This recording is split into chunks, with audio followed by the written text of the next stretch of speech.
Salmos mostra motequiwis y pantocamanal ni nahuatlastoli yoli. Tiquesquilose guantiquixpuase motetilia.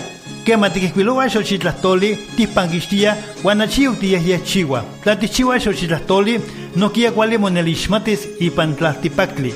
Sempuali, Wanse Iteki, febrero mesli, Nanatlastoli y Tlastipactonel. Ni Eliseta Yosmelawalistli, Glen Imechtencaulía Reencuentro Étnico Nacional, más Sewal Nechicolistli.